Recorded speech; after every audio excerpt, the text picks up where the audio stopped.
এজন্য আমি ভালো শাসছিলাম তোরে করার লিগে।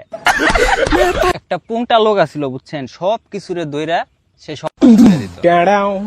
মানে দুনিয়ার এমন কোন জিনিস নাই, পিঁপড়া থেকে শুরু করে হাতি পর্যন্ত সে সব কিছুরে দইরা লাগাই। ভালো হয়ে যাও মাসুদ। এখন ওই পুংটা লোকটা হুট করে একদিন ভালো হয়ে গেছে। ভালো হয়ে যাওয়ার পরে শয়তান তো মনে করেন টেনশনে পড়ে গেছে। ওই কি ব্যাপার, এই লোকটা এত খারাপ আছিল, হুট করে ভালো হয়ে গেল, এর কারণ কি? এখন শয়তান হইলো মানে এক জায়গায় শুয়ে শুয়ে একটা ফোন দিয়ে আসছে, ওরে তো আমি আবারও খারাপ বানাবো, ও যে ভালো হয়েছে ওরে তো আমি ভালো হয়ে থাকতে দিব না। আচ্ছা, যা চিন্তা করছে সেই অনুযায়ী কাজ করতেছে।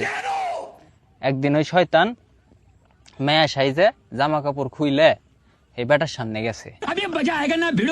যাওয়ার পরে বেটা মনে করেন নিজের আর কন্ট্রোল করে পারে নাই, কন্ট্রোল না করে পারে ওই মেয়ের রূপী শয়তান রে দিছে মনে করেন গক গক করে। দেওয়ার পরে শয়তান তো মনে করেন সেই খুশি হয়েছে, খুশি হয়ে বেটারে কইতাছে, আস্তে আস্তে কইতাছে, দেখছাস তুই ভালো হয়েছিলি, তোর আমি ভালো থাকতে দিলাম না। এখন বেটা কইতাছে, আমার দুনিয়ার সবকিছুই মনে করা শেষ, খালি শয়তান করায় বাধা ছিল, এই জন্য আমি ভালো শাসছিলাম তোরে করার লিগে। সাবধান হয়ে যাস।